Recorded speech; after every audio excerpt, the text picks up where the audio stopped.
a true production.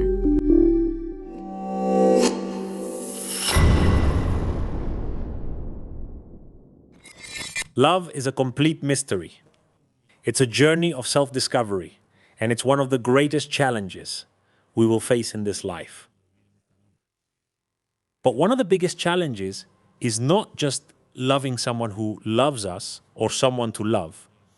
It's being able to express that love and receive that love in the right way. And many times we have a very noble, very pure, very tender heart, but we don't know how to express it, or we don't know how to let true love in. That's why I brought in an expert on the topic of love languages, Jorge Pliego, who's also my friend and mentor at the Conquista Tu Mundo Academy. How are you? Very good, very good. Thank you very much for the invitation. Thank you to everyone who's watching us as well. It's a pleasure to have you here, and we're going to talk about a really nice and very useful topic. It's not romantic at all. It's something very practical to help improve the quality of our relationships, the love languages. People assume they understand them because they read Gary Chapman's book, but it goes much deeper, doesn't it? So, first, I'd like us to tell the audience, what is a love language? Well, it's something very simple. I like it to be in a very, very understandable way of how to express love. And there are 5 languages. It's the way we communicate with our partner, with friends, with family members, even with coworkers. And these 5 languages are simply the way we show our appreciation, that we care, our affection, or if we're talking about a partner, then our romantic love as well. And I imagine that in those 5 languages, which we're going to go deeper into right now and see how we apply them in our daily lives, it has to do with how we ourselves were loved, right? Totally. Let's see, how does it work? How do those languages develop in us? Oh, well, I love this topic even more, especially talking about childhood wounds, which, well, that's another very, very long topic too. But it's really important to understand how we understood love in our childhood, right? For example, if we saw that, for example, right? In my case, my dad is really into giving gifts, right? That's a love language. So my dad always, no matter what, if it's our birthday or something like that, he goes at 6 in the morning, even though I don't live with them anymore. Even so, at 6 in the morning, he comes by my house and brings gifts, a cake, and that's the way he expresses it, right? Always with these gifts, these little gestures, right? So for example, that's how I learned from my dad, also acts of service, right? Which is another type of love language, which is exactly about helping. My dad is someone very helpful, which is this love language. Well, I'm getting ahead of myself. Let's go if you want over there. This language of love, of acts of service, has to do with how I can support you. You need, I don't know, you're feeling sick, I'll go get the medicine, don't worry, I'll make you some chicken soup. Or you know what? You have problems at work, and you forgot that important folder at home. Don't worry, I have some free time right now, I'll take it to you, okay? It's being able to support you in your day-to-day life. And these acts of service too, parents often show that through financial support, like sending you to a school, maybe they're not present. And that's sometimes where this confusion starts, like, oh, my dad doesn't love me. He does love you, just not in the way you want him to love you. No, he gives you this love in the form of acts of service, with gifts.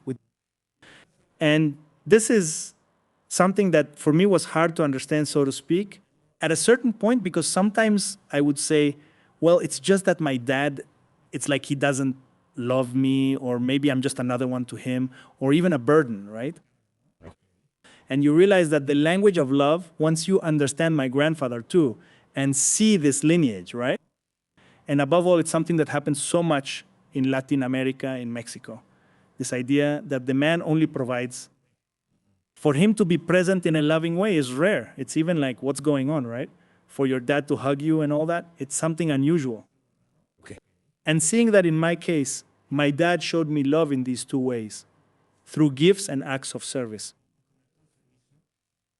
It was something that, when I understood it, became a way to connect with him in a nicer and deeper way.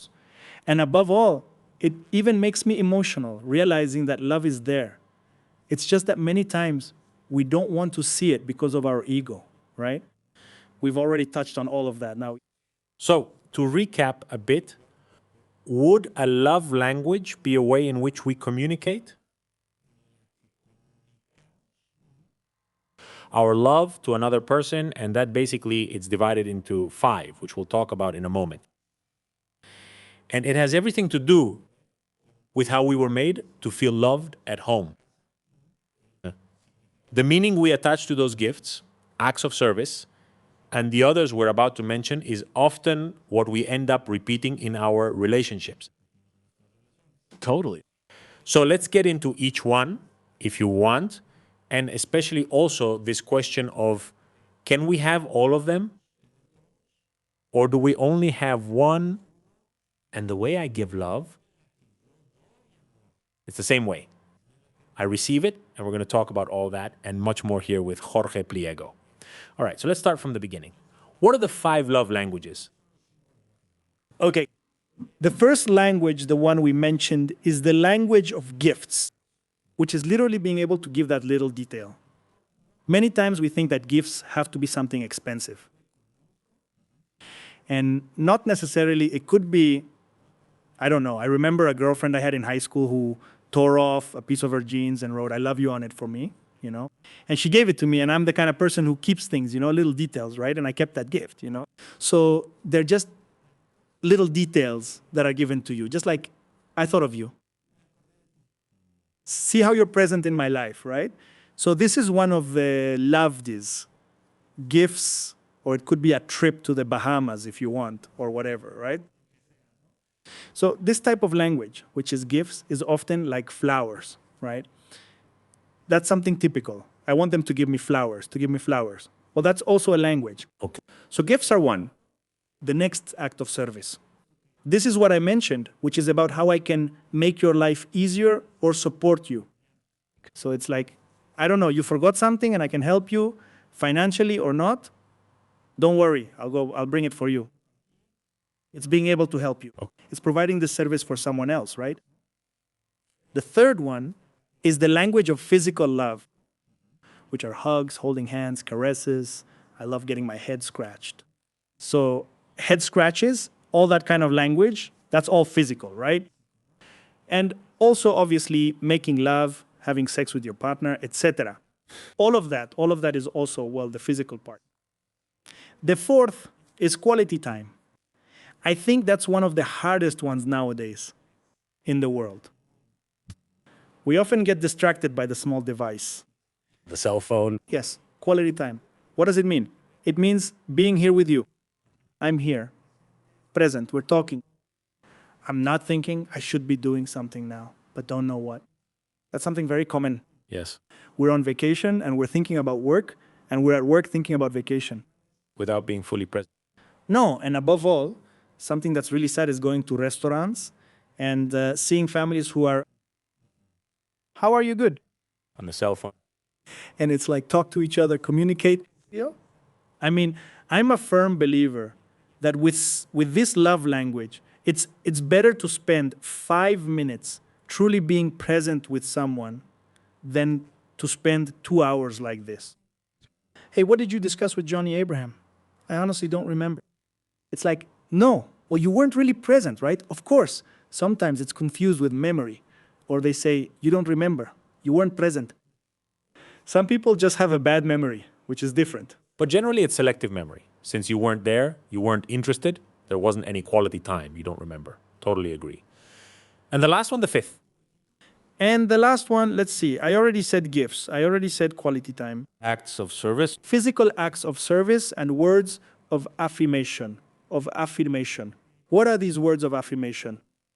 "Hey, you look really good. How do you look today? Hey, you look gorgeous. Hey, you're beautiful. You're a duchess. Queen of my eyes, the light of my dark path."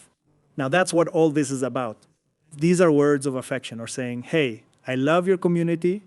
I love being able to be here. Again, thank you very much." These are all words of affirmation, of showing you my affection in this way. Okay, it's not in a verbal or written way. Yes. Okay. Of language. And it can be written too. Even when written, it's still, as I mentioned, like a gift, right? Because I'm making you something special that I made for you in my own time to give it to you. For example, if I send you a WhatsApp message.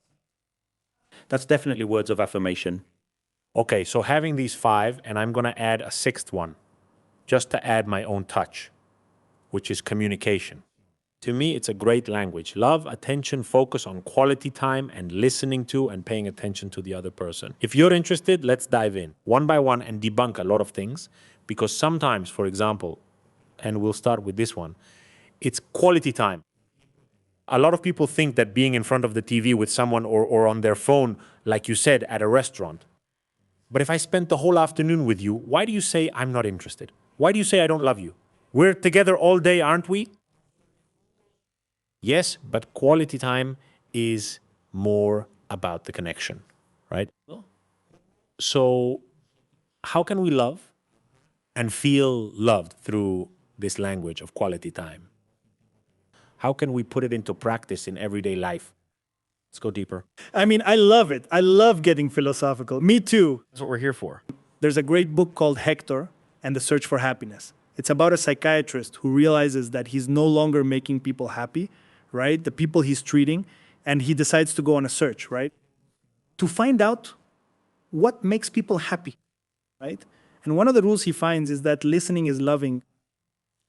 So I think quality time has to do with listening, with really being present. And sometimes we think that listening means you need to be talking for me to understand you.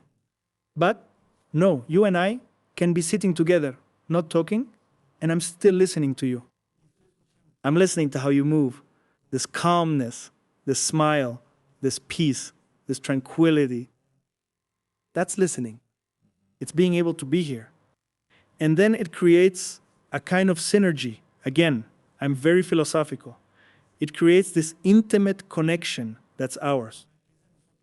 Even though there are people here, it's ours. And we're here present. And I think that's what quality time is. It's being able to share a dessert, eating something, a podcast, but we're together. The problem is that we're sitting watching TV and you're thinking about work. I'm thinking about someone else. Maybe someone else is thinking about something else. And everyone is in their own world. Or vice versa, right? They're on their phones. And there's that saying, the people who are far away are now close, and the ones who are close are now far away. So it's this connection that you just mentioned, this connection of being able to be present and be here and create something. I think that's what quality time is.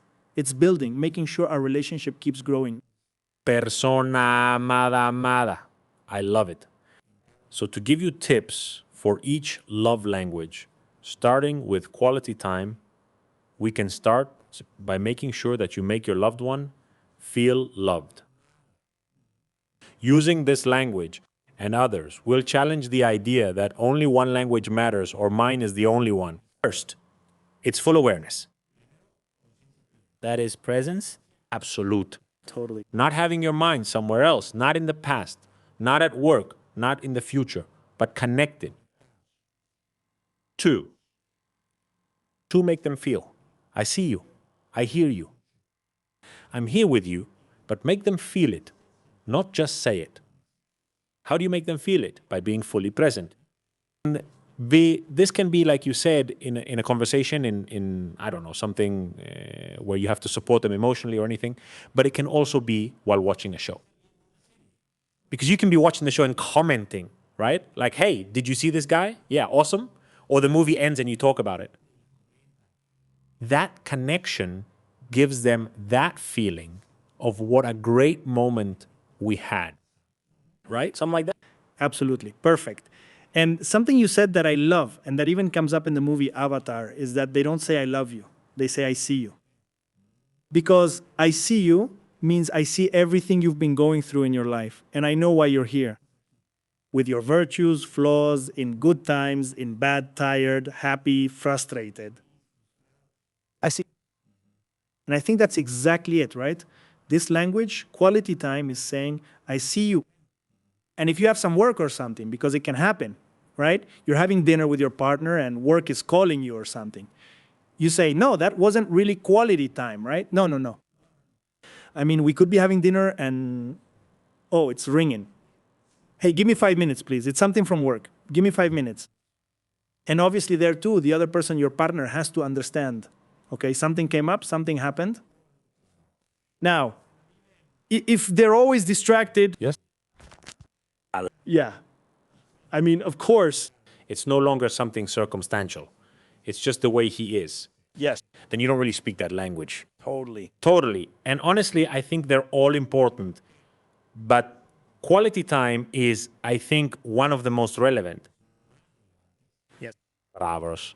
Because, well, I can tell you, I love you with words, but if not, if I'm with you and I ignore you, well, then there's no So I think quality time is something really nice that we have to practice first with ourselves. Because I imagine these languages apply to self-love too. So we need to speak them with ourselves as well. Totally. Right? How would you use quality time for self-love right now?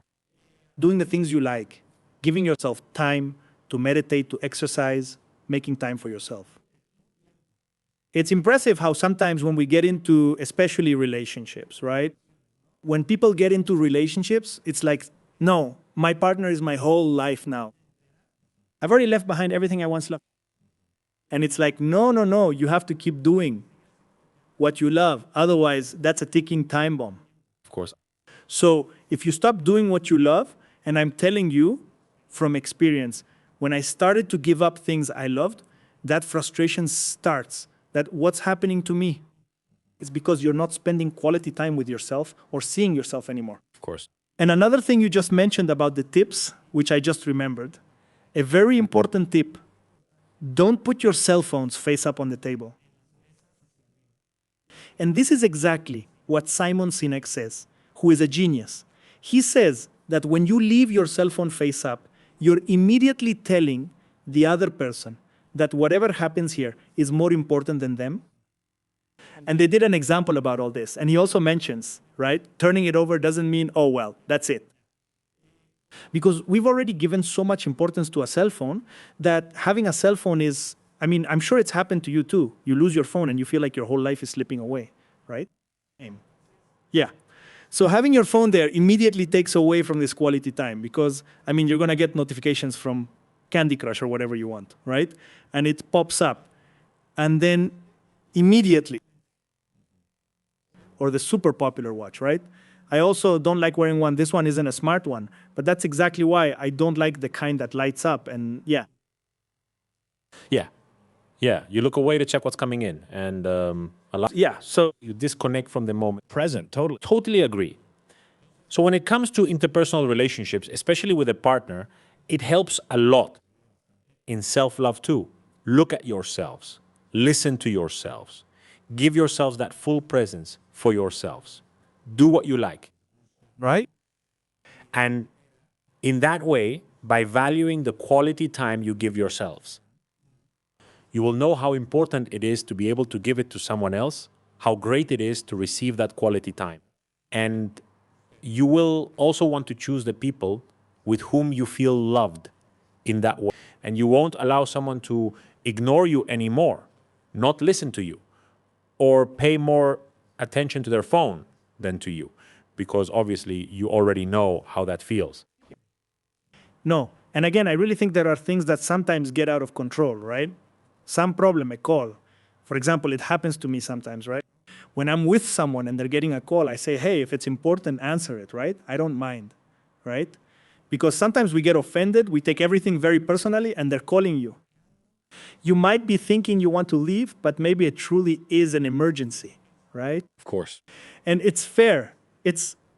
I don't know. I think that the love languages are also about loving in a more relaxed way. I think sometimes we focus so hard on, no, then it has to be quality time. We have to be here. And it's like, no, no. Chill. Of course, on average, between moments of deep connection and times of disconnection, like today when I have to take a call, positive. I mean, that's how it is. Hey, while we were here, I was here. I had to step away for 2 or 3 minutes or whatever. Okay, that's understandable. But your presence was felt totally. You leave a nice feeling here. Knowing that you were here, I feel a little better. And you do too for having seen each other instead of not seeing each other. I feel heard. I feel seen I feel like I connected with you. And then we'll go on with our lives. But we had some quality time. That's precious. Absolutely. Let's move to the next love language, if that's okay, which is controversial. Okay. You already kind of spoiled that there are little details and all, but the one about gifts. A lot of people out there say, and I used to think this too, that gifts tend to be a very superficial love language. So, how do we debunk that? It's realizing that they thought of you when they weren't with you. That's how I see it. Like I was walking by and saw some flowers, and I know my partner loves them. Well, it doesn't cost me anything to go and buy them, even if money is tight. Because a lot of times people say, no, there's no money, so I can't give you gifts. No. Well, you grab a napkin, go on YouTube, watch a tutorial on how to make a flower, and that's it, right? But that's just it. Sometimes we also expect the gift, which in the end is also the bad part, so to speak, in quotes. Sometimes it's sold that the gift has to be the huge mariachi band straight from Jalisco, costing 45,000 pesos. If it's not that, then don't give me anything, right? And that's also something very controversial when it comes to gifts. It's just that I want it to come from him. No, it's just, how am I going to tell him I want flowers? It has to come from him, right? Or from her, right? And it's like, no, just tell them. Tell your partner, hey, I like flowers. Hey, I like this. Hey, I like it when you bring me chocolate, whatever it is, right? Now, if you tell them 380,000 times, well, then it's a matter of asking your partner, hey, if this is important to me, why don't you do it? Right? And I always use this example. Imagine that you love getting flowers, but your partner never brings you flowers, and you've already told them 800 times. Only once you have that conversation, like you were saying, your partner might tell you, hey, bringing me flowers reminds me of when my mom passed away. I brought these flowers, so I don't like it. It's like a bad omen, so to speak. So it's about being able to have, and this well goes for all languages, having this communication of if something isn't happening, why not? Is there something behind it? Or is it more about ego, stubbornness, or maybe there's no love anymore, right? That can also happen. And it's about seeing, okay? If it's important to me that you give me flowers, and I know what this symbolizes for you, how can I support you? Because it's important to me, it's a nice gesture. Of course. Right? And it's also something you work on, right? Especially as a couple, right? But we like things to be done the way we want them to be done, And that guessing game is very toxic. No one, Anna, to this day, I haven't met anyone who can read minds. Yeah. Don't play that game. Yes. No.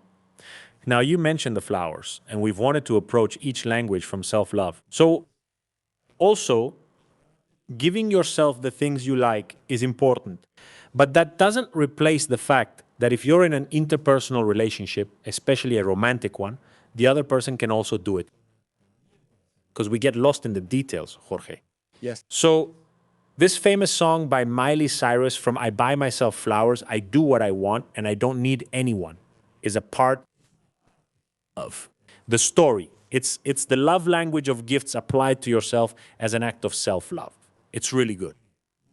But that doesn't mean you're not open to someone giving you flowers or chocolates or whatever you want, because it's a way you feel loved and the other person expresses their love. Totally. So let's not get lost in the details. What does this language look like in self-love without becoming isolated from the world? It's just knowing that you deserve it. I think that's what it would be. Knowing you deserve to receive. Exactly. Because in the end, each love language also has a toxic side when directed at yourself, right? Right? For example, exactly. And we're about to mention each one, but with gifts, it's like, no, I don't deserve it.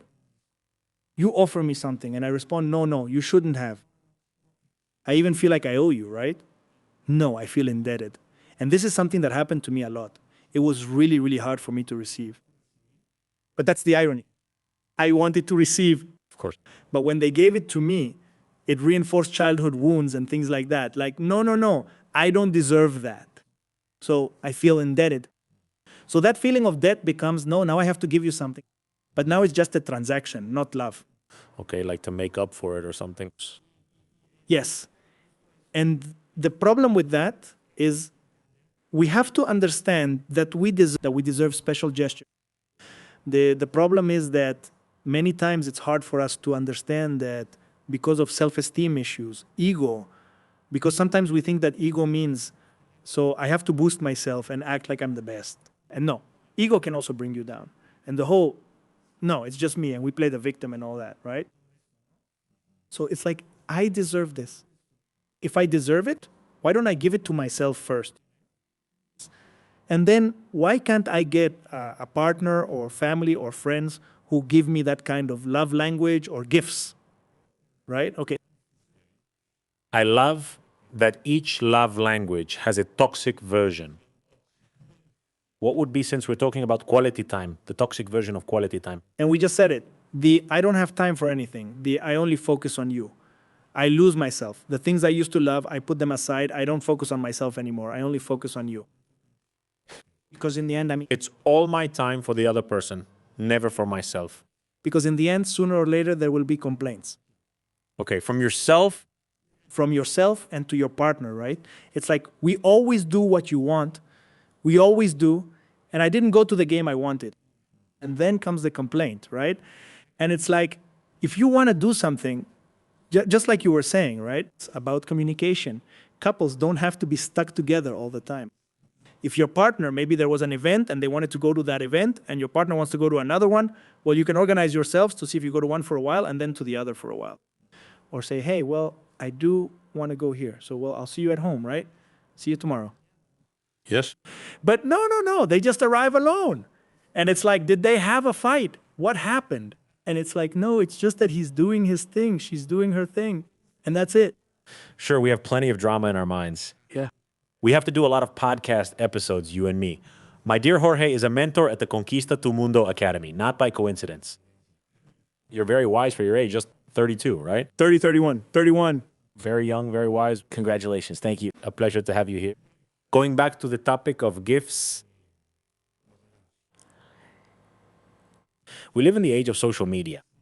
And many times, you know it's true. It feels like the other person gives you a gift just to show off that they gave it to you on their social media. Totally. Or they want to give gifts, or even worse, receive really big gifts just for social media. I mean, the huge romantic scene, but it's for social media, not for my boyfriend or girlfriend.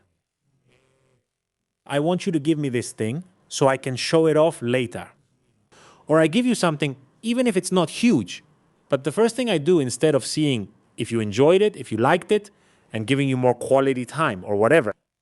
No, the story immediately. What's up with that? Oh, it's just that I really like social media, but at the same time, like everything has a yin and yang, right? And I think social media, there's even a great documentary called The Social Dilemma. Well, watch it. It's really good. It's on Netflix. Right on Netflix. Exactly. There's even a study.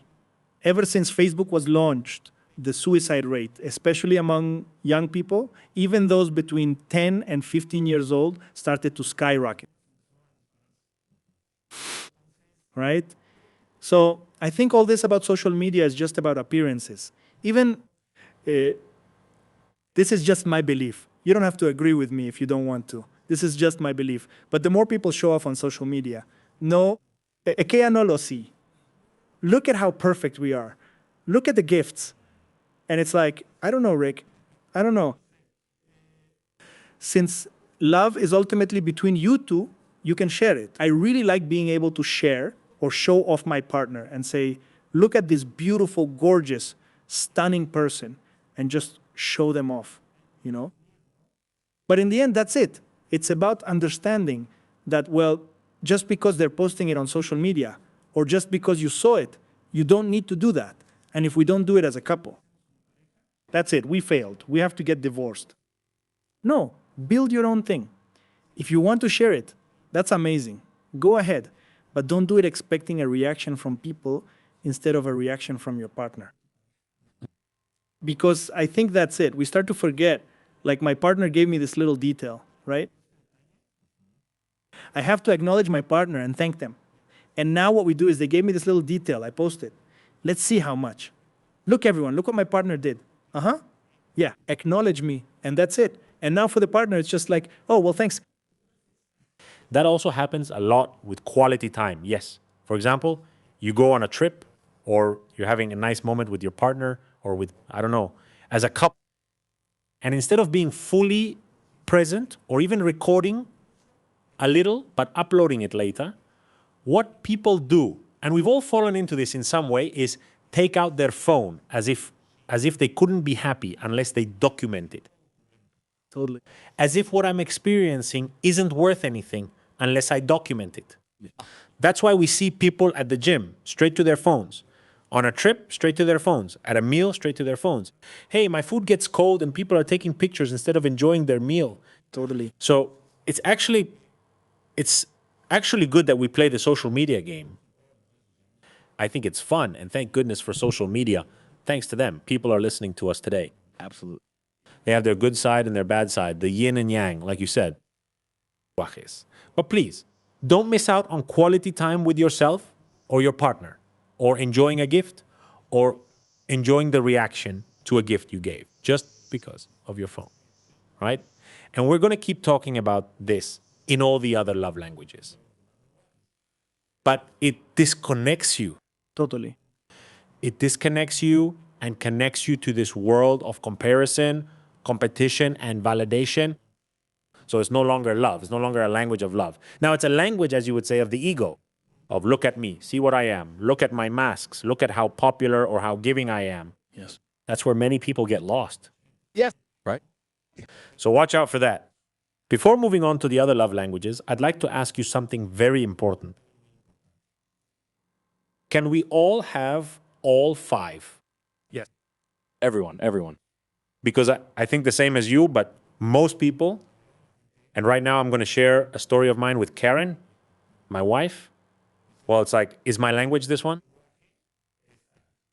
Or is it that this is what I like to receive? But to feel completely loved, we need to speak all the love languages. Right. It's more like the language of love is made up of 5 ingredients. Can we see it that way? Yes. Because otherwise, it's going to be like, well, if we don't speak the same language, we're done for. Can you learn love languages? Absolutely. And I think we actually have all 5. I think there's one that's most important to us. Like, for me, for example, physical touch and words of affirmation are things I really love, right? So I love that. And we're actually going to talk about that. Each one has its own ego, right? Each of the love languages has its ego hidden behind it. And in the end, words of affirmation, all of this can be learned. And you can even talk to your partner. I think we go back to the same thing, right? Communication, right? Talk and say, okay, what do you want? How should I show my love to you? Oh, hugs. Okay, kisses, cuddles, spooning, etc. Gifts, okay? And I also think that during the course of the relationship, and also with family and friends, I think the language changes. Because it's like eating, I don't know, your favorite candy every day. There comes a point where you say, now I'm craving some beans, right? So if you get that language every day, maybe one day you say, hey, how about a little gift? Hey, well, maybe a little act of service, right? So it's fair. You work on all 5 with listening by putting it into action, setting aside your ego. Because many times it's the ego that says, no, this is my language and that's it. If you don't love me like this. That happens a lot. Very often. And also, not just if you don't love me like that. It's the typical. It's just that I'm not really into hugs. Yeah. Yeah. It's just that I'm not really into, I don't know, I'm not the type to give roses like him. Okay, first see what's going on behind it. Maybe it was a traumatic event, Totally. a childhood wound, whatever it may be. But maybe not. Maybe you just need to practice it. You can't do it because you haven't practiced, like trying to speak English without being taught. You haven't practiced it. You don't master it, but you can learn and practice it, right? Totally. You know, when I first got together with Karen, my wife, at that time we were dating, and before we continue with the love languages, I want to connect this back to childhood, where you're given all these tools. Well, I realized that, first of all, yes, my strongest ones, just like you said, were words of affirmation and quality time. But I was actually looking for all five love languages without really knowing it. Like, for example, if if she wasn't affectionate with me, with touch or with physical things, I could feel it too. If suddenly she didn't give me a little gift at a certain moment, I would feel it. I mean, I realized that I was actually getting all of them. To the point that this memory, this realization came to me, and I told her, you know what? We're speaking in very different languages. Because I speak to you in languages that I consider the most important. The one about gifts, which is hers, I would leave for last. And you speak to me in only one language, which is gifts, which is the one I value the least. Right? Yes. For me, that's the most materialistic, superficial thing. Like, I don't care about it. I like other things, connection, quality time, blah, blah, blah. Well, here's something very important that I recommend you look for in yourself and also in your partner, which is the growth mindset in your partner and in yourself. You know what Karen did? She went and read the book, then she talked a lot with me about the topic. I believe she was in your love languages class at the academy, which I thought you taught very well. And she understood this whole picture. And so from there, both of us have made an effort to speak to each other in all the languages at different times, or rather in the language of love with all its components. But what would have happened if we'd ended up with this selfish attitude? It's not that I'm someone who gives gifts. You're just materialistic because you want me to keep giving you gifts. Well, you know, I'm not really someone who watches movies and talks about the movie at the end, right? That's what she would have told me. I'm the kind of person who's on my phone while the TV is on in the background. And we would have broken up. Yeah.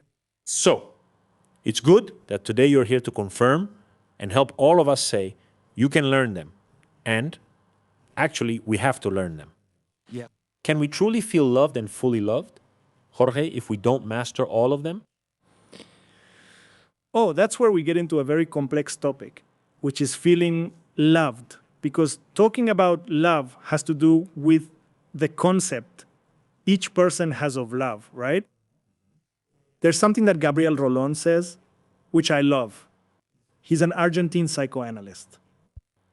He says there are relationships that aren't worth living through, right?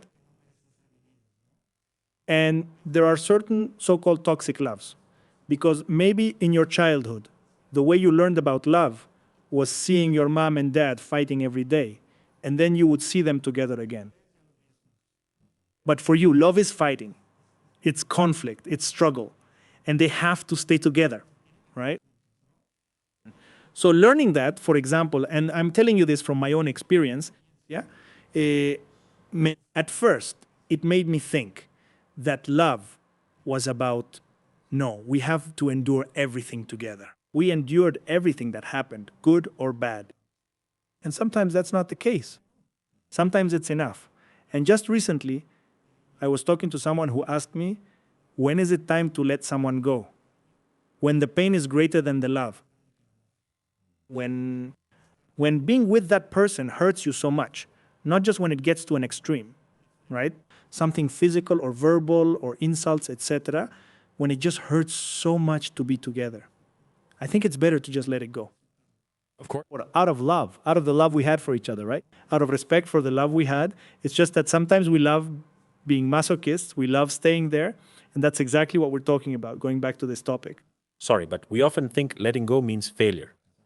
Totally. Often, letting go allows you to move forward in the direction you really want and that life is asking of you.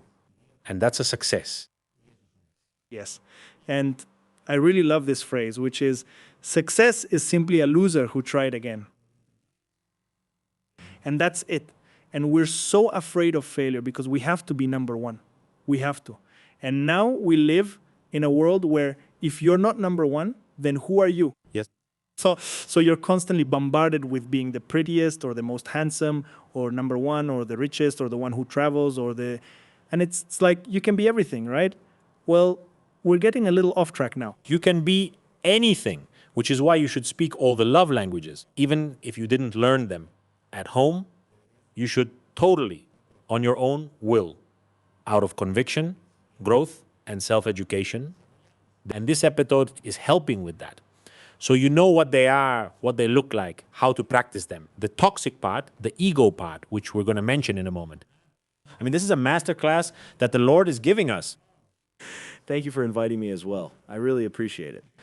Thank you very much. These love languages here are reciprocal. So, well, let's learn them. And with this, to continue with the languages, we can say that, of course, from birth or like software, the ones we're given from the factory, right? By default, we're probably going to have one or two languages. Beyond the meanings of this, of fighting and languages. Oh, my dad always gave me gifts. And that was the way I felt that my dad made me feel seen or loved or whatever. So I most likely, if I get gifts, I'm going to feel loved. Or that's going to be my way of repeating that behavior. Also, sorry to interrupt you, but what if you also fought with your dad and you hate him and then your partner gives you gifts? No, it's just, why? Because it's childhood trauma, because you still haven't healed that thing with your dad. It reminds you, it presses an important button. Okay? But basically, it's what you come with from the start, whether it's the nice side or the toxic side. That's what we've been breaking down here. And over time, it's important that you communicate with your partner and with other people so you know how they feel loved, so you can love them in all the languages. And you too. That being said, and knowing that your past is not your destiny and that your childhood is not a sentence, you can come to master this. We were talking about gifts, about the language of gifts. And I think we haven't talked about the toxic side of gifts. It's about what's fair, right? Like, I don't deserve it. I don't deserve it. I don't deserve you giving me anything. Okay, no. Which is kind of playing the victim, right? Okay, like, no, don't give me anything. And it's this debt and this debt. So what would be this side you wanted to bring up about ego, both with quality time and with gifts? That, and this, well, actually, this goes in general, right? Okay. It's like, it's a bit of all of them. Spoiler alert. You don't need the love language. It's more your ego that wants that. Love is obviously, it's beautiful, right? It's beautiful. And it feels amazing to receive it, but you need it. That's where we get into the area of the ego, right? Because the ego is, no, I need them to speak nicely to me.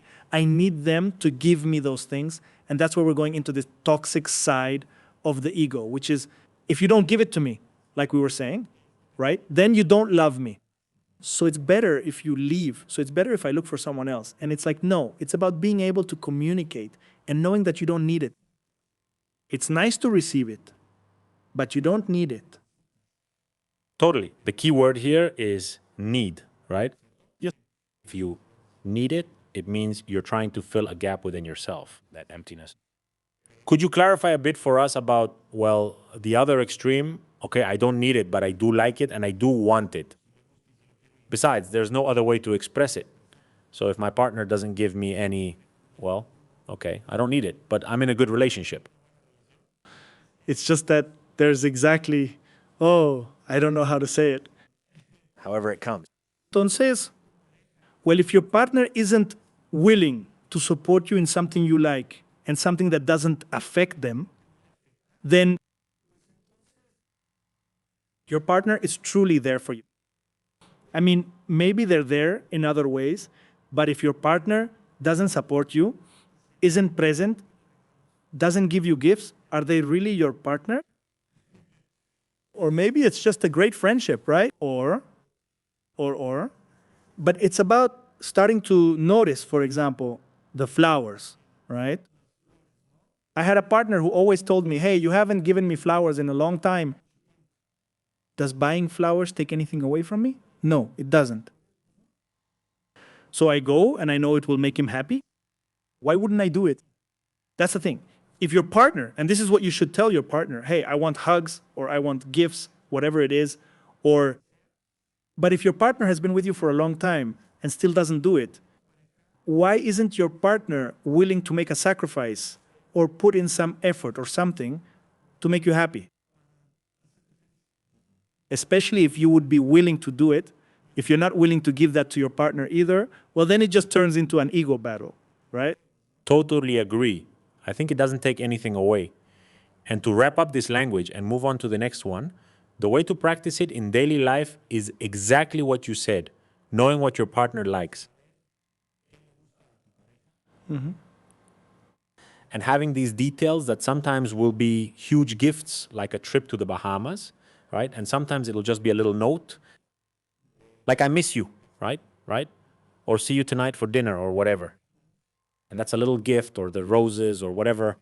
And of course, give yourself those roses, buy yourself that item, and take a solo trip if you want. But do notice if your partner is actually being a partner, and just as he or she is receiving, they're also giving. Because in the end, this thing about giving without receiving, well, it sounds very nice in romance novels. Yeah, in the movies. If he gives, you give. Don't keep track of who or expect anything in exchange. It's not real, people. It doesn't work. And it's not something that lets us read how we're doing in the relationship. Yeah, Right? totally. Let's move on to another language that's hot, the language of the body. Let's see it with a couple, how we apply it to everyday life in self-love and its toxic side. What do you think? Yes. What is physical language? Is physical literally about having a physical body? Redundantly with someone and showing it to them, I don't know. For example, with my friends, it could be, I have a friend who's bald. I come up to him and do this, and I say, "What's up?" And I mean, so that's a way to show it physically. A hug with your partner, well, kisses, caresses, playing with their hair, affection, making love, and so on. With your family, it depends, right? There are families, for example, when I hug my dad, when there's this hug with my dad, it's so real and so genuine, so beautiful that I don't need to be holding his hand or anything. Just with that hug. It's like, I'm here, you know? So, well, that's exactly how it is for each of us. And it's the physical part that comes in here. And we get into the territory of situationships and all that, which later on, especially when talking about sexuality, right? Because sometimes sexuality gives pleasure, which is something different from love. And sometimes we mix them up. We confuse pleasure with love. Yes, love can bring pleasure, sure. But sometimes sex is just carnal pleasure. It's hormones. It's everything that's inside, right? All this animal part that we still have, right? So sometimes we get confused and we have these situationships or these flings or these friends with benefits and all that. And there's something very, very dangerous. Then they say, no, but I'm going to convince them to be with me, right? And it's like, if they've already told you they don't want anything, having sex isn't going to make them want something. It has been shown that having sex regularly can start to spark the flame, so to speak. Because in the end, what is love? Whether we're talking about physical love, the love of friendship, or romantic love. Sorry. Love has to be based on three things, which are proximity, how often we see each other, how often we go out to dinner, whatever it is, or if we live together, and so on. The second is timing, that we're on the same page, so to speak, that we're in the same mood for growth. Growth. Connection. Connection. And point number three, connection, timing, proximity, and energy. Which is, okay, we want this relationship to work or for this friendship to become really deep and for you to become my best friend. Right? So you need to have these three for this love to start forming. In the end, when you have sex, you're creating proximity. And then maybe after the fifth or sixth time, you say, well, he's not that bad, she's not that bad. And it also starts to have, that's the problem with Friends with benefits? that one person falls with benefits, yes. Yes. And the problem is that if someone told you no, you know what, for me, sex is just sex. That's it. And you go on thinking that there could be something more. Now, it's really like, how do you say it? This a chronicle of a foretold death, right? Something like that. Foretold. Foretold. So, and then, no, it's just that this happened. And it's like, no, it was very clear from the beginning. Yes. But sometimes this desire to be loved, or in this case, the love language, like I want something physical. Well, it makes us leave all of this up in the air, just letting it go, sexually speaking. And it's like, take care of your sexuality too. No, take care of your sexuality too. If you're going to do it, make sure it's with someone you trust, someone you've already gone out with, someone you know there's going to be a connection with. Because speaking about energy and everything, literally you release energy with that person. So especially when it comes to sexuality, which is also a language related to physical touch, you have to be careful with that. Yeah, absolutely. We have to look at our bodies, especially women. I think that now that they're experiencing this full-on sexual freedom, and men, well, in a way, we're there too. Do it responsibly, enjoy it, but do it responsibly. If you're going to do it just for pleasure, go ahead. But don't forget that your body is a temple, not a motel, right? So don't let just anyone in, but really have a process like the one you're talking about, where you're truly giving something very important from yourself.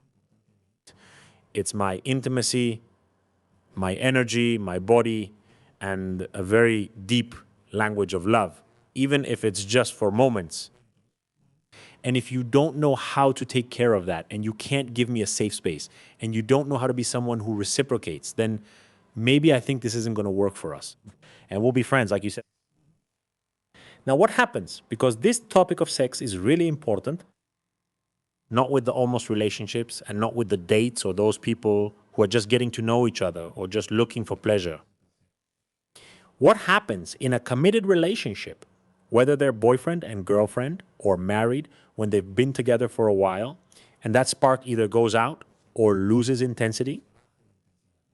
Do they love each other less, not at all, or is there no way to get this love language going again? Yes, yes, there is always a way to get it going. Again, there is always a way. And I always see it like a campfire. Even when only ashes are left, there's still a little bit burning, right? You can add more wood and just blow harder to get it burning again. It can be rekindled, right? But it doesn't mean there's no love. The thing here is also to see that in the end we deserve it, right? Going to the other love language as well, we deserve to feel desired. When your partner looks at you and says, wow, oof, goddess, right? And we deserve it, right? As men, as women, we deserve to have that desire. And it doesn't mean that there's no more love, but you should ask yourself what's going on. This is also where we get into the topic of open relationships, right?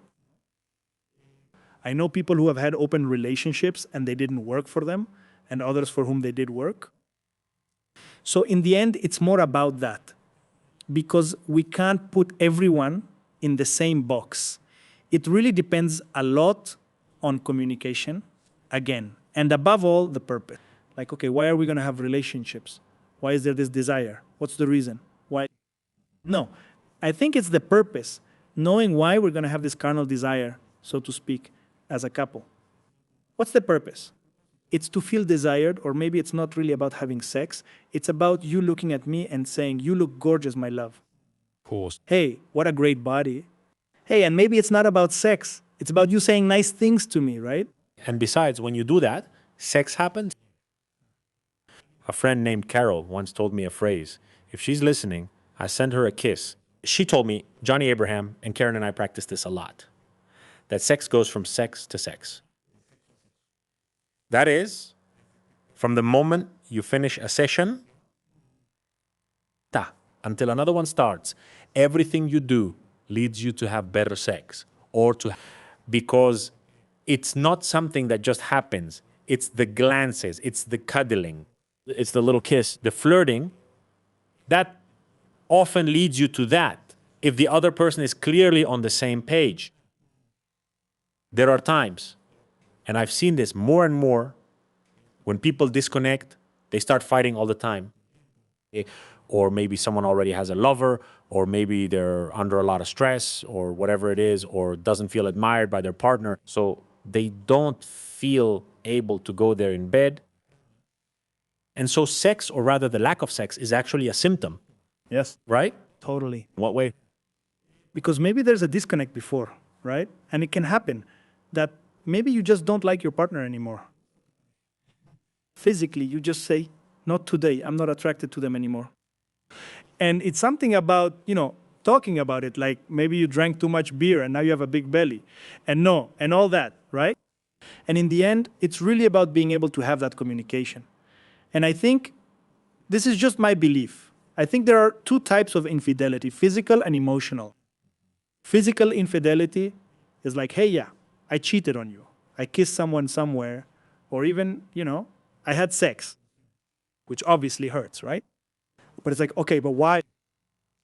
What happened? It's just Henry Cavill. Well, okay, well, right? Or I don't know. And it's like, okay, I get it. Okay, maybe I just need to go to the gym more, right? I have to get more ripped, and if it doesn't cost me anything and it's something for my health, then all right, let's do it. It's just that I've always wanted to have abs, Yeah. Well, I'm going to hit the gym, right? What for? So you'll be attracted to me, literally, right? Yeah. Either we've fought a lot or whatever, but notice how the constant in every love language is communication. Yeah, totally. That's the constant, the common thread that lets these exist, right? What would be the toxic side of this love language? And this is one of the strongest ones, which is biting your nails, smoking, doing drugs, eating junk food, dude. All of this. Why? Because everything you do to your body, you're ruining it. What you really want is hugs and all that. Hey, after some time, it leaves a mark and you notice it. Biting your nails. Yeah, all of that is the toxic trait, which is when you start doing the complete opposite. Wow. I mean, people who hurt themselves, or people who maybe let themselves gain a lot of weight. What they really want is just a hug. And that's something, a person who, for example, wants to commit suicide, who wants to hurt themselves. If you come and hug them, not saying it always works, obviously, but you could literally save their life. Because maybe that's what they've been waiting for from their dad or mom. Right? Yes, and it's never going to be our responsibility to save someone's life, but I am a fan of hugs. So please give really warm, tight hugs, even if it's just for a second to people, because it's like that reel. I don't know if you've seen it. It became like a trend where a person appears with a number above them and has like 1,000 problems. And as they get closer to the hug, 900 problems, 700 problems, until someone hugs them and it says 0 problems. Many times a hug is a huge source of comfort, like saying everything is going to be okay. So, this language of love is not just about sex. Sex is just a very intense part of this language of love. But it's really about letting people know that we care about them. With a hug, with a pat on the back, with rubbing a bald friend's head or anyone's head. I care about you. I love you. And we should let ourselves receive that love, because sometimes it makes us uncomfortable. Like when someone touches you and you pull away to get some space, or you go on alert because we live under stress. So how can we practice this love language with ourselves? Both receiving it from others and giving it to ourselves in every... take care of your body 100%. Exercise, learn about your body, understand your body, because the more you learn, literally, right? Going back to this. In the end, without this, the story is over. Of course. Maybe there's a heaven. We don't know. We don't know what happens next. But if this flesh ends, at least here in this earthly world, the story's over, right? And besides, like they say, Jorge, if you didn't know how to live one life, why would you want others? Yes. Learn to live while you're here, and as Jesus would say, while you're alive, brother, while you're alive. Totally. And it's about taking care of your body. It's about learning about your body, respecting it, seeing what you need physically, getting checkups. There are so many people who are afraid to get checkups. Just to know that you're okay, that everything is fine, or okay, it's working, I exercise. I've become addicted to learning about my body because it's so interesting how many times your body conditions you, not just in the language of love, but also mentally, emotionally. And learning about the whole body is intense because we really don't know anything. And they gave us the most complex instrument in the world in history. And they didn't give us any instructions. They just said, well, grow up. Good luck. Hey, now that you mention it, it's no coincidence that someone who doesn't take care of their body has a lot of insecurities about sex. It's totally connected. Right? Oh, they're going to notice my love handles. No, they're going to see me, for example. I only have 3 hairs here. That's all I have. In the end, it's about taking care of your body. I mean, it's about seeing your body and accepting it and saying, well, yeah, that's how I am. Of course. It's okay and it's no big deal. No. And if you learn to love yourself in this language so well, you'll also give the best of yourself through that love language. Communicating with someone else. Totally. Okay, we've covered this language already. Let's move on to the next 2, which are, shall we go with the one about words? What do you think? To my knowledge, only words remain. And acts of service. And acts of service. Let's go with words, because there's also a myth, right? Oh, it's just that anyone can say nice words, but that's not love. It's just blah, blah, blah. What is really the words of affirmation love language? It's about feeling, and that's how it is because there's a lot of this. You can write it, you can say it, but it's about feeling it and believing it, right? If you don't feel it, if you don't believe it, then words are just gone with the wind, literally. Of course. So it's about being able to express to your partner while feeling it and believing it how much they mean to you. No, that's how I would say it. What words of affirmation is. And in a way, then, it automatically has to be accompanied by the other love languages because I love you. My love, you're the best, but I don't spend quality time with you. But we don't have sex, but I don't touch you. I don't hug you. I don't do an act of service or give you a gift. Well, it's like you're the best, but just words, just saying it without meaning it. Right. So it's about saying it, but also believing it and backing it up. I love it. How can we put it into practice in everyday life? I mean, without it being something fake. Because even though you already said it, really feeling it and believing it, well, maybe people who aren't used to it might feel uncomfortable or something, right? So how can we practice it? And I think this is very closely related to the toxic part, right? Which is be honest with yourself. But when I say be honest, I don't mean be your own judge. Because many times, and this is the toxic part, we are our own executioners. We tell ourselves, no, Jorge, how could you say that there? How could you not know what? And we are our own judges. No, you could have, I don't know, worn different socks, right? Yes. Yes. Yes, no, and you are your own judge and you crucify yourself. And it's like, no, wait, it's what it had to be. I'm honest. And okay, if there were things you need to improve, tell yourself, right? But let's become, and I like to say this, become your best detective, not your executioner. Ask yourself, hey, why did I do that? Why did I say that? Why? And listen to yourself, right? Because these words of affirmation are about stopping yourself from saying, no, it's just me. Because there are many times, right? When someone fails and says, no, it's because I'm an idiot. No, it's because I'm a fool. Yes, we've all done it. And oh, Idiot. I'm an idiot. and in the end, that's what you're feeling. And that's what you're believing. So just as you feel it and believe it, start being honest. Maybe, well, and this also goes hand in hand with, I'm honest, and if it hurts them, well, that's just how it is, right? Empathy is important too, right? Often people say, I'm just honest. If someone gets hurt, that's their problem for taking it personally. Yeah. That happens, and it's like, no, you also have to have empathy, right? Yeah, for the other person, because maybe they're going through something, and maybe you shouldn't say it exactly like that. Find a way to tell them, right? Of course. Being honest with yourself, right? So the best way to practice it is start being honest with yourself so you can be honest with your partner. Being able to say, hey, I really like you, but you know, that color, I don't think for me, I don't like it because of this, and that. Of course. But if you like it, then go for it. I mean, yeah, it's more like a language, actually, the love language of words of affirmation. It's not just for good things. You can also express the not so good things well. because you're expressing it with love. Yes. That's beautiful. Yes. Because then you can talk about anything or say anything, as Miguel Ruiz would say in the book, The Four Agreements, being impeccable with your words, Totally. being empathetic, as you said, and with a lot of emotional accountability. The toxic side of that, then, as you already said, would be speaking badly to ourselves And executioners. and executioners. I mean, yes, no, it's just that I'm the worst. It's not that I'm a fool and we're so cruel to ourselves. Yes. Yes? That's impressive how we really tear ourselves down.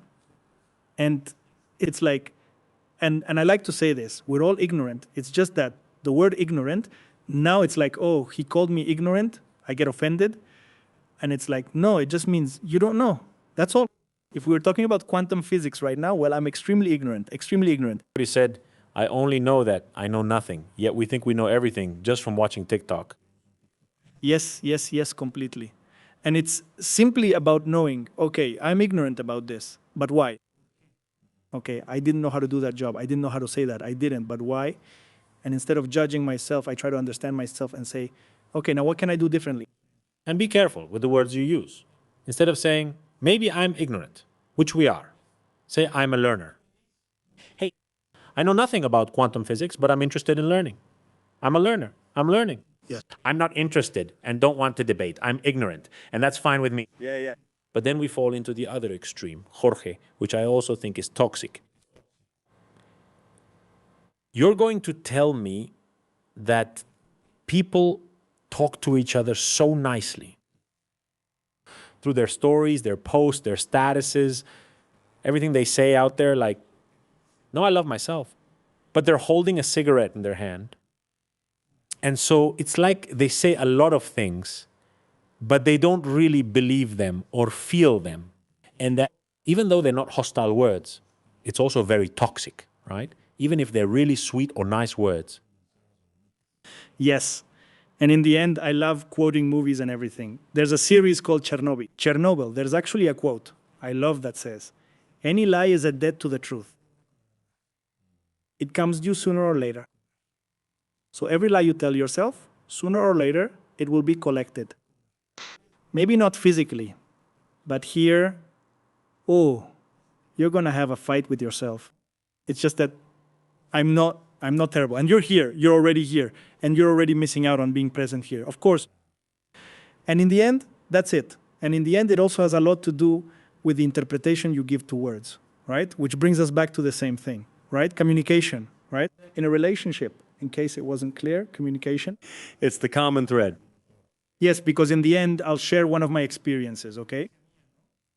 With an ex, I don't know if I can say a bad word. Yes. Whatever you want. There was a word I used to say a lot. I would say, oh, I'm already pissed off. I'm already pissed off or whatever. And for her, pissed off meant I'm already like, I'm super angry. Yeah, I'm going to break everything, right? But for me, I'm pissed off is more like, damn. Oh, well, that's what it means to me. One day she asked me why I get so explosively angry. I replied that I just explode or something. And she said, it's because of the word I use. I told her, no. For me, emputamiento is like, damn it. Right? But for her, it meant I'm going to break everything, right? And I said, okay, for you, what would damn it mean? She said, well, it means you're upset. Okay? So again, it's just about making agreements and saying, well, it doesn't cost me anything to say upset.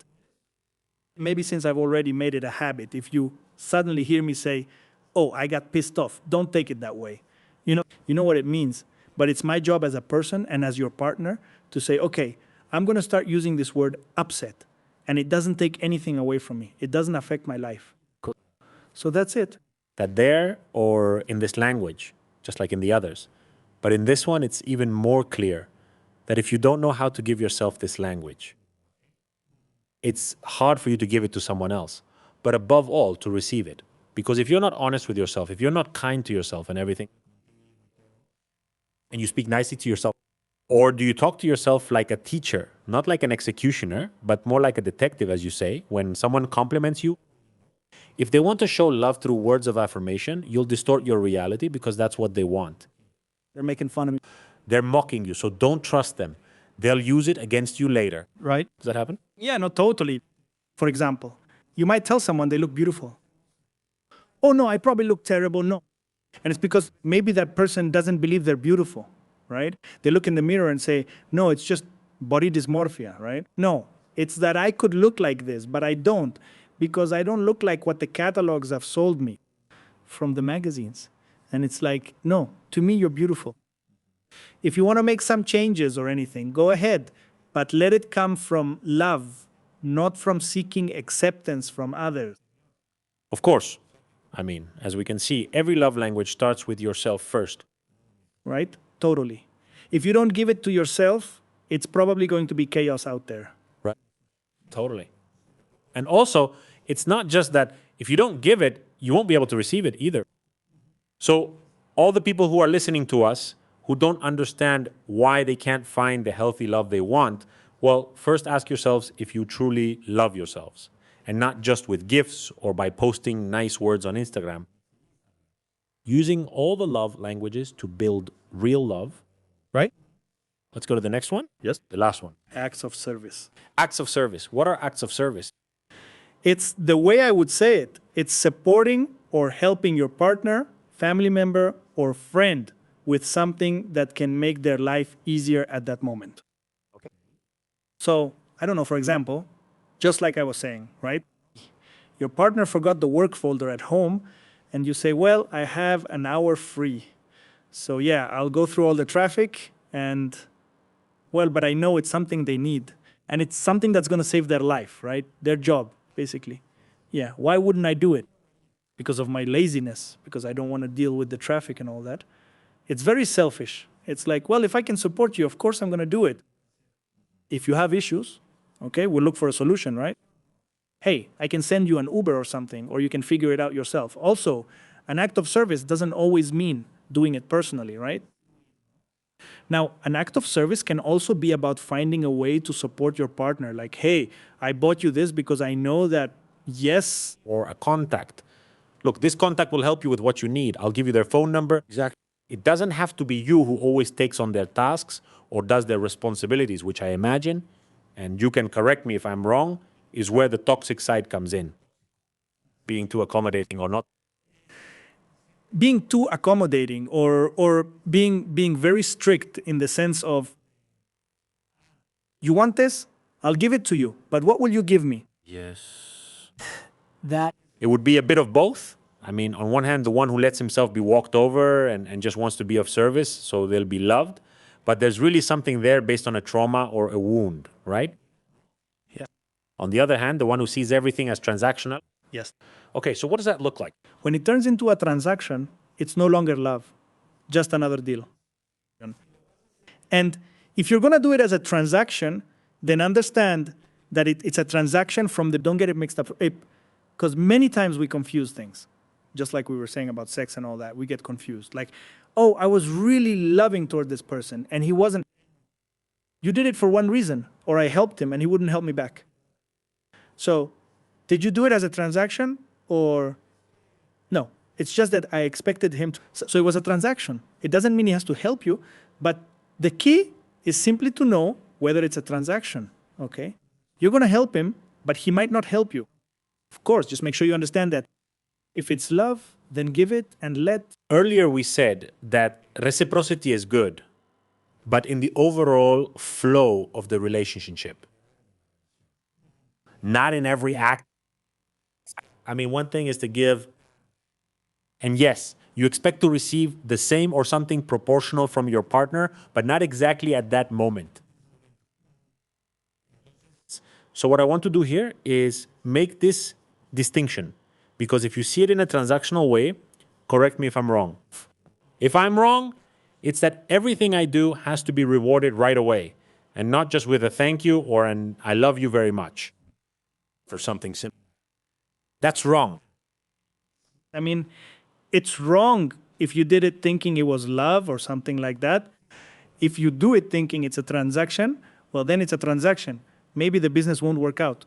No, in the end, it won't. You're going to live frustrated. You're always expecting immediate reciprocity. Totally. If there's overall reciprocity in the bigger picture, we're doing well.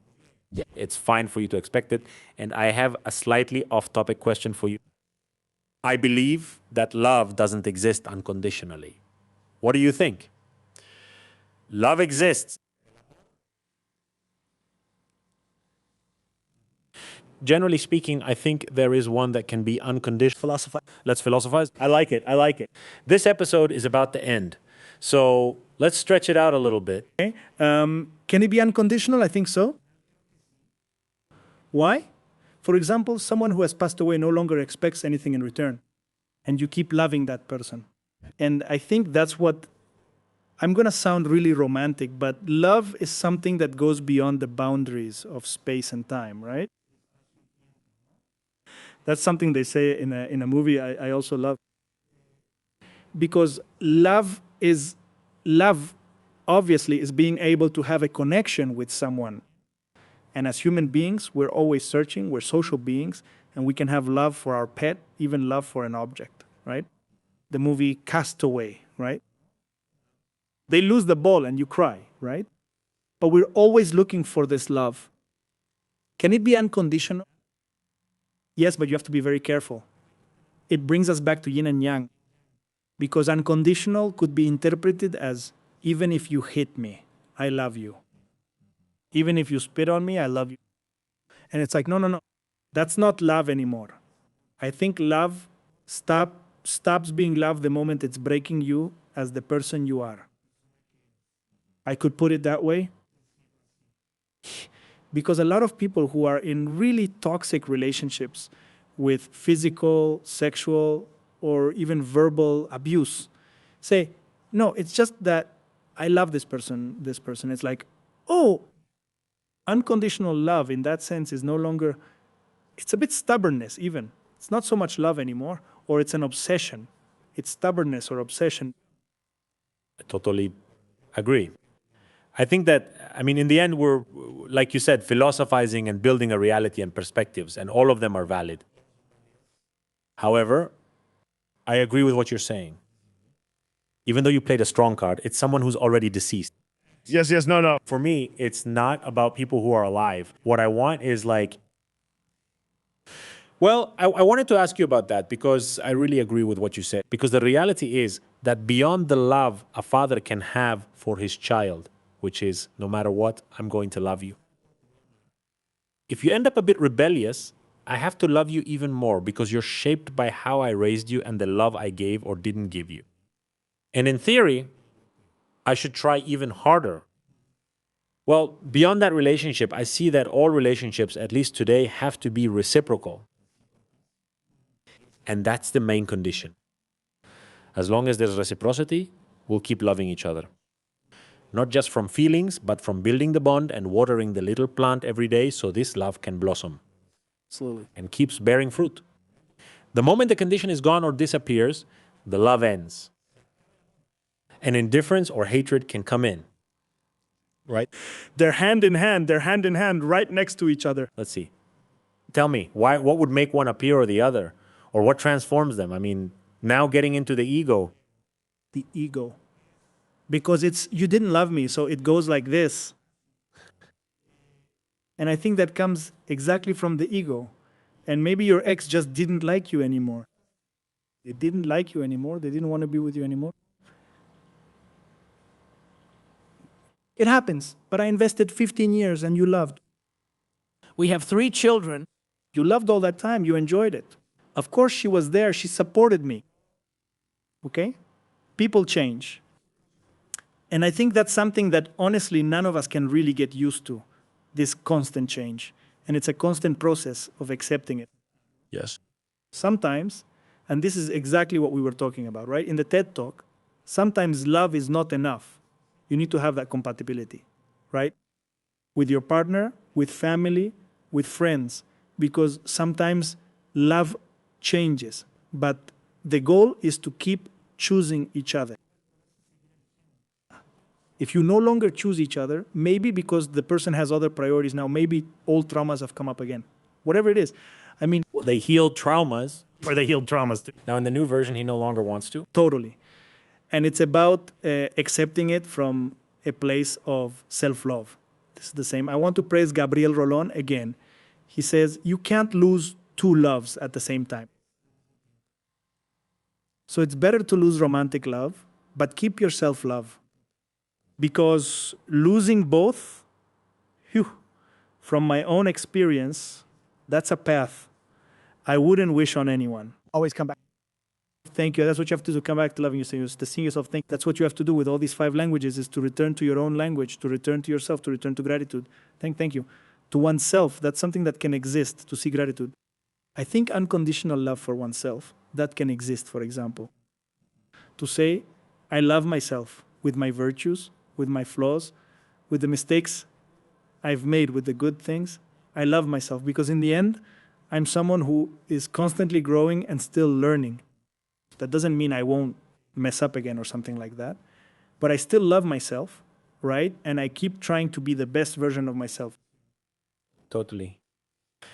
And what you mentioned is really important because I think we've all forgotten about ourselves at some point because of a job, a partner, a project, or just life itself. The rush of it all. I'll talk about this in another video, but I went through a really deep midlife crisis in my 40s and realized that I forgot about myself. In many ways, when I got married, because I noticed at the beginning of my marriage a childhood wound, which we'll talk about later, and a pattern that made me be the strong one, the caretaker, the rescuer, So I gave myself completely to providing all the support to my marriage, to my partner, and I forgot about myself. I gained weight. I got a little into debt. All the things I didn't do while I was single, I started doing them because that part of me was triggered, and I saw it more. Before, I may have cared for you briefly, my friend. With a partner, it's 24/7.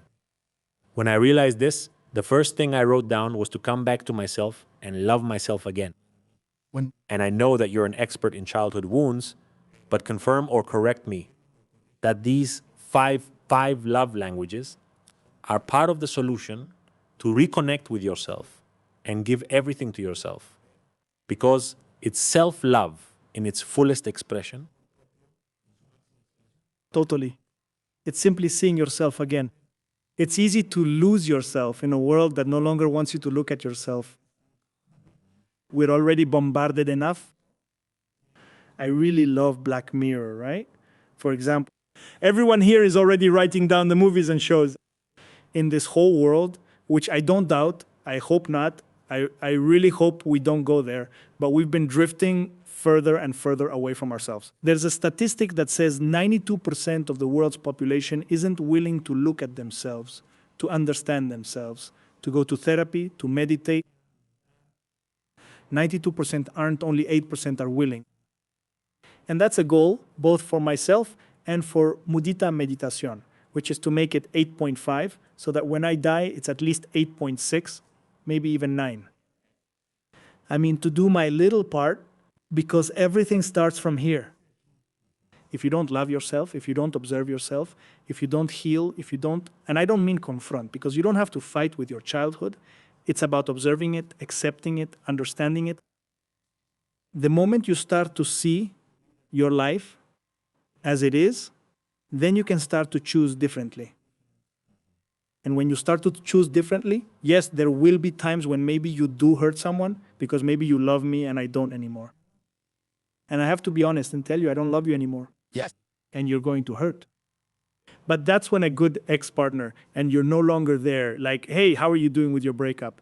Of course, it hurts, of course, because it's a person who exists, but it's time to go another way, right? And as long as you're honest, you see yourself, you understand yourself, and you're in this constant healing, because it doesn't mean that I'm healed and now life is perfect, right? It's constant. You're going to keep enjoying life with its ups and downs, and you'll cry and laugh. Life is something very, very beautiful to enjoy. And of course, sometimes it's tough and you want to hide. And if you're watching this and going through a rough time, buy yourself some ice cream and watch that sad movie. It's okay. Life is, and difas, and that's what's beautiful about it, that it has its ups and downs. But before the light comes, it's the darkest part of the night. I love it. Like the movie Vanilla Sky says, the sweet wouldn't taste so sweet if we didn't know what bitter tastes like. Totally.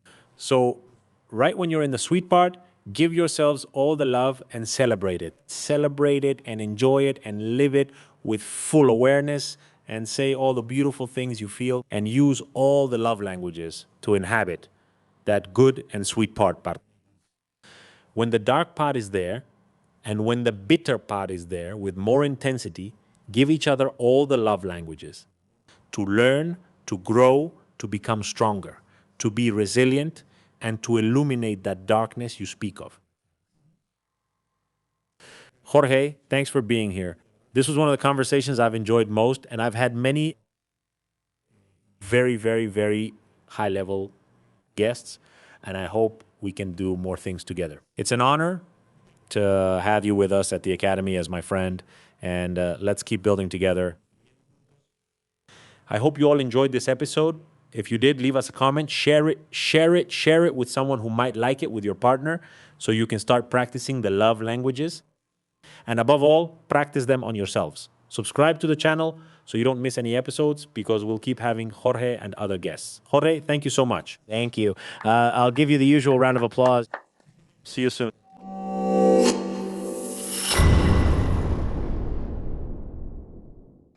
Production by Troop.